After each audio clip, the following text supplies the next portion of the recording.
Hello, magandang hapon sa inyong lahat. Meron tayong pag-uusapan na issue ngayon, no? Unahin natin 'to, kasi kahapon nag-usap kami ni Sir Tony Cal TV. Kilala niyo si si Sir Tony Cal TV? Ito, oh. Subscribe kayo dito, no? Nagkukulaong content din siya, eh. Ayan, oh. Ah, I think daily din siya mag-upload. Kung gusto niyong panoorin, panoorin niyo din si Sir Tony Cal TV. Ngayon, nagkukwentuhan kami kahapon ba yun, sir? Kahapon ba? Yung may sinabi siya sa akin yung gold medalist. Ano ba itong gold medalist na to? Kahit ako din, mayat maya ang pop up nito sa sa ah mamayat mayat yung pop up sa sa news feed ko, itong gold medalist na to. Ano bang meron dito? Chine-check ko, ano ba to? Nanalo ba to ng ano ba yan? Hindi, wait lang. Bago ang lahat, sino ba talaga to? Hindi ko siya kilala eh. Pero sinasabi gold medalist daw. Tapos dun ko nalaman na may scandal pala ito. Sino ba talaga ito? Hinahanap ko yung ano ba talaga siya? Sino ba siya? Trending ngayon itong si gold medalist, bawat scroll. Kahit sa ang platform makikita mo. Sayang, ang ganda pa naman niya. Kaya pala tinawag siyang the gold medalist ng Pinas. Hindi dahil sa medal count, kundi sa kanyang ah, dahil sa kaya niyang patigilin ang scroll ng buong bayan dahil lang sa isang galaw ng bewang. Yan yung ano ba yung nito? Ano ba sports nito? May sports ba to? Hindi, sa seryosong side ngayon aware na ako na ito ay may scandal. Pero saan ba siya? Sinesearch ko, wala naman ako nakikitang pangalan eh. Ano bang pangalan nito ni ate? So,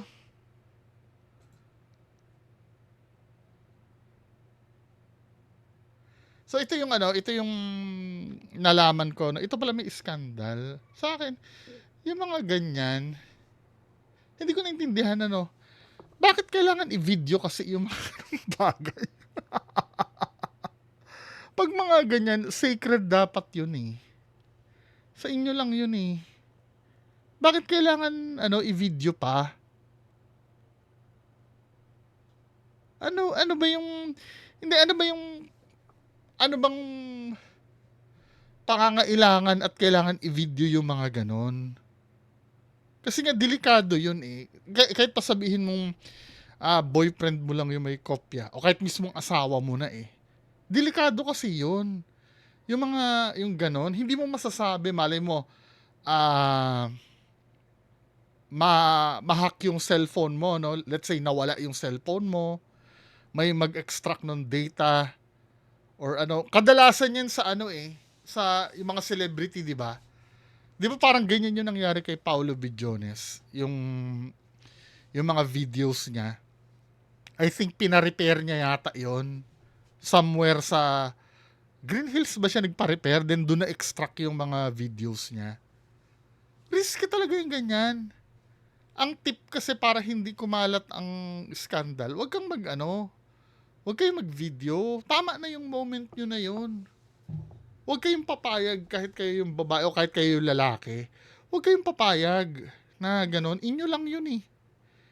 'Di ba? yung moment na yun.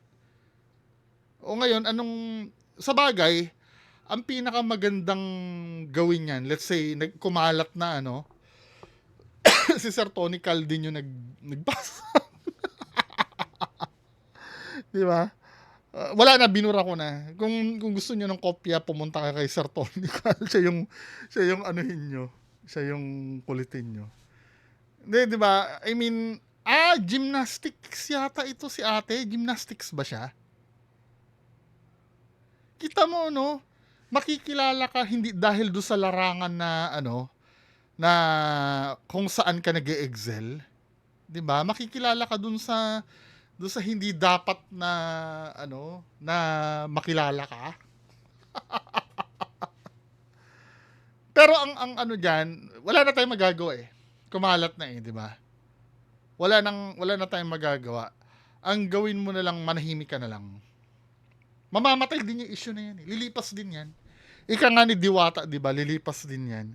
Nandiyan na yan eh. Hindi, wala ka na the more na halimbawa mananawagan ka pa sa publiko na, oy, wag niyo naman lalong magiging interesado ang tao diyan. Wag mo na lang ano eh, wag mo na lang pansinin. Ang pinakamagaling na mag-handle sa ganyan, kilala nyo si si Marica Reyes. 'Di ba? Nung nag-leak yung video ni Hayden ko, 'di ba kasama siya doon?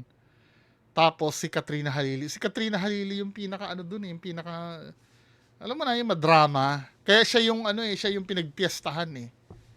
Pero kasama doon si Marica Reyes, parang hindi siya masyadong na although na uminit din siya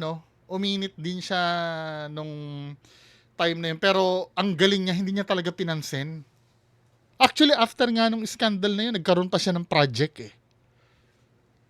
Nagkaroon pa siya ng project sa GMA yata, parang teleserye. Ang galing ng pag-handle niya, ang galing nung pagtsatsaga niya na hindi niya pansinin yung ganyang bagay. 'Di ba? Yun na lang ang magagawa mo. Wag mo na lang siyempre ngayon siguro nade-depress ka ngayon dahil kumalat, no? Ba't kasi kumalat yun? Ano ba nangyari doon? Kinalat ba ng boyfriend mo yon? Or may pinag-sharean ba yung boyfriend mo? Kaya ganun. Lalo na yung may mga long distance relationship dyan, Ingat kayo, men. 'Di ba? Ingat kayo. Yes, syempre nakakaramdam ka ng mga bagay na pero mag-iingat kayo. 'Di ba? Pagka yung ganyan, di ko kasi naiintindihan ba't kailangan i-video talaga eh. Ano yan, parang bragging rights ba yon? Ano ba meron doon? Let's say na video nyo. Ano yan, babalik-balikan nyo? Ganun ba yon? Paano pag naghiwalay na kayo? Hindi naman sa, syempre, positive tayo lagi, pag nasa relationship ka. Ang unang iisipin mo lagi yan, kayo na forever, di ba? Pero sometimes, hanggat di pa kayo kasal, wag pa masyadong kasi anything can happen. Hindi naman, hindi naman dahil, hindi naman dahil wala kayong tiwala sa isa't isa, pero mas magandang wag na i-video, 'di ba? Bahala kayo Yan lang talaga, pagtiisan nyo lang talaga yung Pero lilipas din ito. Basta quiet ka na lang. Mawawala ka na rin ng kusa. Wag mo nang sagutin yan, ma'am. O next video. Ay next issue tayo. Ito naman naalala niyo yung nag-viral na na vlogger, yung foreigner na mamimigay ng 200,000. Tapos hindi naman pala ganun kalaki ang pamimigay. Si Master Sanker. So ito yung pahayag niya, Master Sanker finally addressed the backlash surrounding the viral issue where a supposed 100,000 cash giveaway to a student was allegedly taken back off camera. Speaking hindi pa gumaling-galing yung ko, allergy ko. Sorry ah.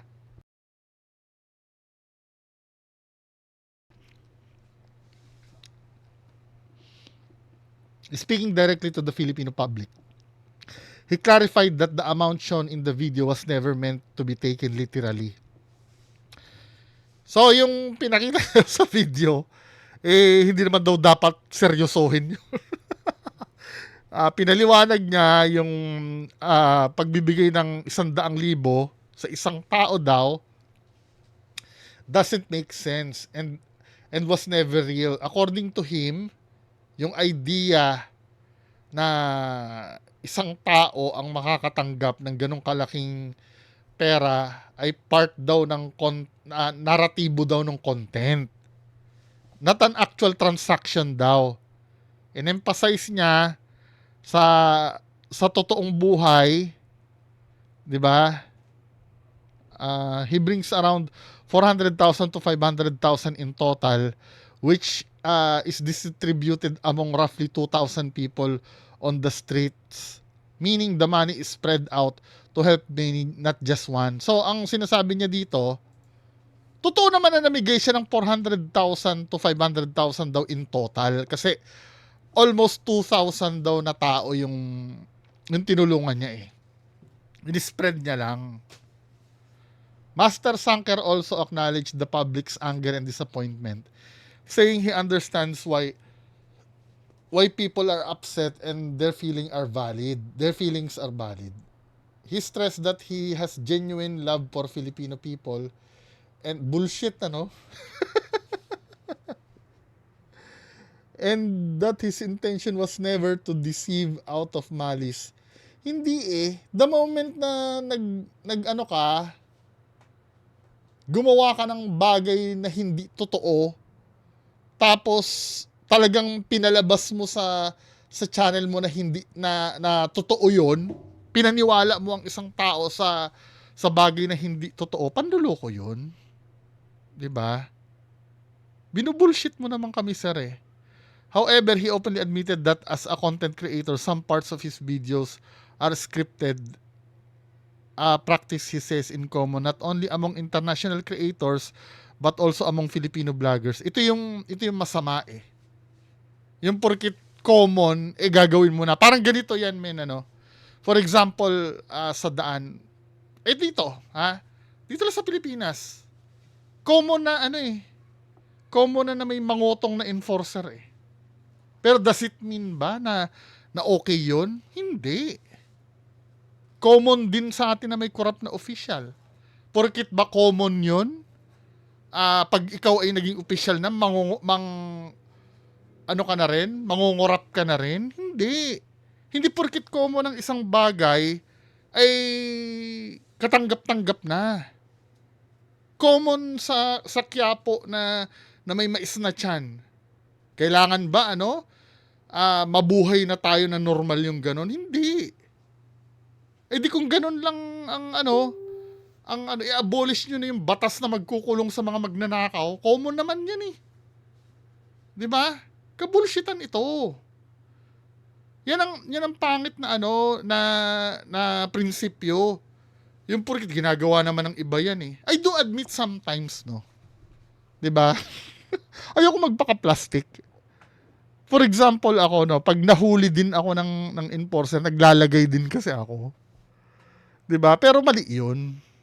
'Di ba? Hindi siya sabihin na nating 'yon, common.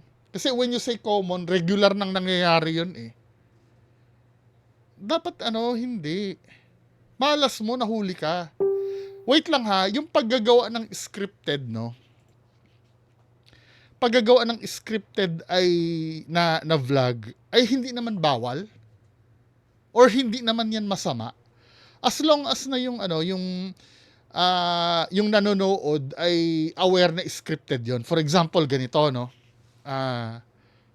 gagawa tayo ng prank videos. Yung prank kasi from the beginning ini-explain mo na sa sa audience mo na ipaprank natin si sir, kunyari may ahas sa bag ko, para pagka kinuha ni sir yung bag ko, magugulat siya sa ahas. Ina-explain sa atin 'di ba? Kaya pagka halimbawa inabot niya yung bag, tapos nakita nung mama yung bag niya may ahas, biglang magugulat, matatawa tayo lahat. Medyo natatanggap natin yung mga ganung bagay kasi na-explain sa atin na maayos. Pero yung mga scripted na, yung meant na para lokohin tayo, hindi okay yun. For example, yung mga peking ghost hunter na dinidibang ko, di ba? Papaniwalain tayo sa bagay na hindi totoo. Kasi ako, hindi naman sa hindi ako believer sa mga ganyang bagay. Nagsusuri kasi ako kasi malay mo totoo naman talaga na nag-e-exist yung mga ganyan. Alam din ni Sir Ed ito. Kaya nga kami magkaibigan dalawa ni Sir Ed Alam alam ni Sir Ed at alam ko na meron kaming guhit sa gitna. Pag may tanong ako, "Sir, paano naman ba gano'n?" Sasagutin niya naman ako, 'di ba? Gano'n ang partnership namin dalawa. Ibig ko sabihin, o yung relationship namin dalawa ni Sir Ed. Ibig sabihin ano 'no, sa kanya kung totoo yung ano niya, at as long as hindi siya nanloloko ano, may mga bagay kasi na ano, na kailangan mong suriin talaga, eh. Magkaiba naman yung halimbawa nagke-claim na gumagaling sila dahil pinagaling sila ng albularyo.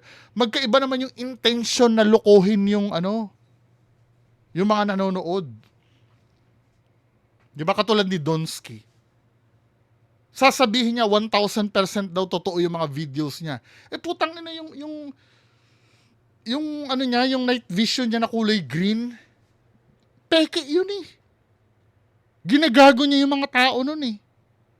Okay lang sana sa simula ng video niya sinasabi niya, itong video na to ay for entertainment purposes only.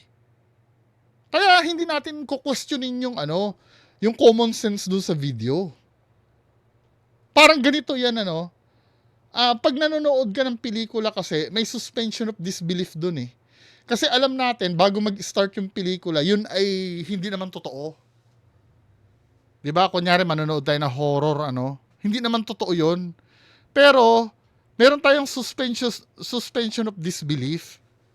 Kaya 'yun ang dahilan kung bakit tayo ay natatakot, 'di ba? Natatawa doon sa napapanood natin. At pagka pinapanood natin, hindi na natin kini-question yung logic nun eh. For example, si Dolphy, 'di ba? Pagka nasuntok si Dolphy, yung maghihilo-hiluhan ng ganon, tapos naduduling kunyari. Matatawa na lang tayo din, pero in real life, aware tayo na hindi mangyayari yun sa totoong buhay. Pero pagka yun ay halimbawa ginaya mo yung drama ni Dolphy na yun ano, sinuntok ka tapos naghilo-hiluhan ka kunyari na ganon. Tapos sasabihin mo sa amin na totoo talaga yun. Ginagago mo kami nun. Dahil walang ganun na ano na totoo. 'Di ba? Hindi kukwestiyonin talaga namin 'yon dahil kasi nilalaban mong totoo 'yun eh. Pero kung aaminin mo sa amin na 'yun ay for entertainment lang, hindi na namin kukwestiyonin yung logic ng video mo. Tsaka nakakabwisit 'yan eh. Yung kaya nga content eh. Kaya yung mga bobo na content creator, ang alam kasi nila when you say content,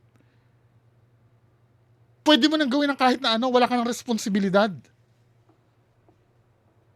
Kahit na anong kagaguhan ang gawin mo, pwede mo nang gawin lahat. Kasi yung content nga daw, yun ang alam nilang definition ng content, peke.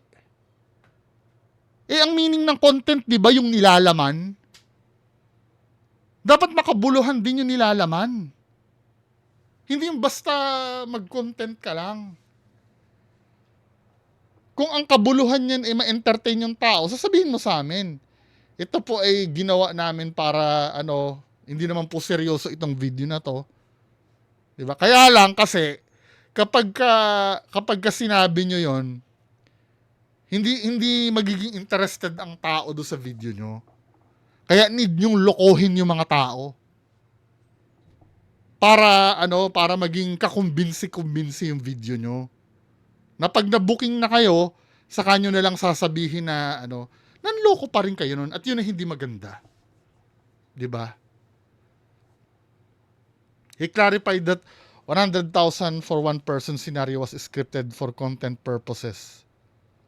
While the real mission of his videos to give actual money to people are truly in need. Kahit na, he added that in upcoming videos, viewers will see real cash being handed directly to the poor people on the streets, reinforcing his claims that his generosity is real, even if some scenes are dramatized for storytelling.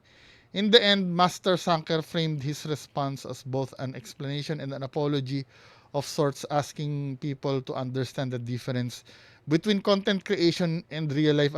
Kahit na, yun na nga porket content creation yan, lolokohin mo na yung tao. So, ibig mo sabihin, lusot si Norman Mangusin? Kung aaminin niya na for the content lang ang gagawin niya? Kagaguhan naman yun. 'Di ba?